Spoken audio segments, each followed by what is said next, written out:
আসসালামু আলাইকুম। আজকে একটা বিষয় নিয়ে কথা বলতে আসছি, যেটা হচ্ছে যে গেছে কালকে দুপুর ১টার সময় ঢাকা উত্তরাতে দিয়াবাড়িতে একটা দুর্ঘটনা ঘটছে। সেটা অবশ্যই সবাই দেখছেন।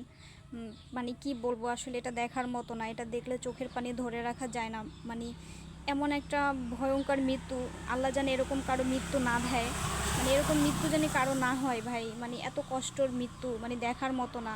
যে মানে কিভাবে মানুষগুলো পুড়ে, মানুষের শরীর দেহগুলা মানে একদম মুরগির মতো হয়ে গেছে। যেরকম মুরগি পুড়লে যেরকম হয়, এই রকমের বাচ্চাগুলো দেখলে চোখের পানি পড়ে যায়।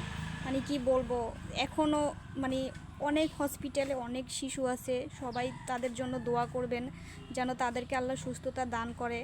আর তাদের অনেক রক্ত লাগতেছে, অনেক ব্লাড লাগতেছে। আপনারা যে যেখান থেকে পারেন সবাই বাচ্চাগুলোকে অনেক হেল্প করবেন রক্ত দিয়ে, যাতে আল্লাহ মানে বাচ্চাগুলোকে সুস্থ করে দেয়।